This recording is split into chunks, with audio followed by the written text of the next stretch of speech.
Sveiki, esu Tereza, man 45 metai. Nepatikėsit, tai jau yra trečias dublis, kur aš įrašinėjau ir tikiuosi, kad šį kartą jau pavyks įrašyti, nes pirmus 2 dublius pamiršdavau tekstą, nors ir pati įrašiau. Tai dabar pasiėmiau savo paruoštuką. Tai va, mano karjera prasidėjo nuo pardavėjos kasininkės, po trupučiuką peraugo į buhalterę. Per tuos metus teko dar ir būti administratorė grožio salone, bei susipažinau su tinkliniu marketingu. Didžiąją savo dalį gyvenimo jau tokio šeimyninio buvo skirta šeimai bei darbui. Buvo ir toks periodas, kai teko daug dirbti ir tada pašlijo mano sveikata ir sustojau, pagalvojau, kas vyksta ne taip. Sumažinau darbo apimtis, pradėjau domėtis saviugda, psichologija, sveikata. Teko dirbti su savo baimėmis, įsitikinimais. Iš naujo mokiausi svajoti. Tai nepatikėsi, bet tai yra tikrai sunku. Ir po trupučiuką taip atėjo 23 metai, mano lūžio metai, kaip aš sakau. Per šiuos metus ir pakeičiau gyvenamąją vietą ir dalyvavau keliose fotosesijose. Ir su dukra ir draugais buvau išvykusi į Zakopanę.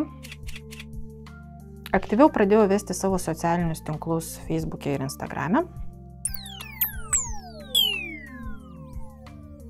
Laisviau pradėjau kalbėti žiūrėdama į kamerą, ko tikrai anksčiau to nedariau ir galvojau, kad to visiškai nepadarysiu. Ir tikrai supratau, kad mano gyvenimas tik dabar prasideda. Taip, gyvenimas gali prasidėti ir 40, ir 45, ir net vyresnėme amžiuje. Reikia tik tai noro, didelio noro kažką pakeisti savo gyvenime. Dar paauglystėje buvau ta draugė, kuri išklausydavo kitus, tyliai išklausydavo, bet jei reikėdavo kažkokio patarimo, pasakydavo savo nuomonę. Taip ir dabar. Tikrai pastebiu, kad aplink mane yra žmonių, kurie nori mano pagalbos ir aš ją su malonumu suteikiu. Ir tikrai visai nesvarbu, ar tai yra vaikas, ar paauglys, ar jaunuolis, ar suaugęs žmogus, o gali būti ir net senolis. Iš kiekvieno pokalbio galima kažką atrasti savo, pritaikyti.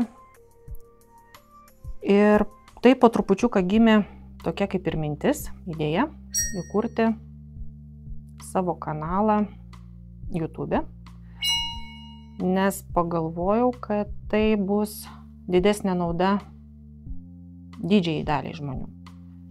Aišku, tiems, kurie dalyvaus su manim, kurie seks mane, norės kažką keisti. Kasgi bus mano šitam kanale?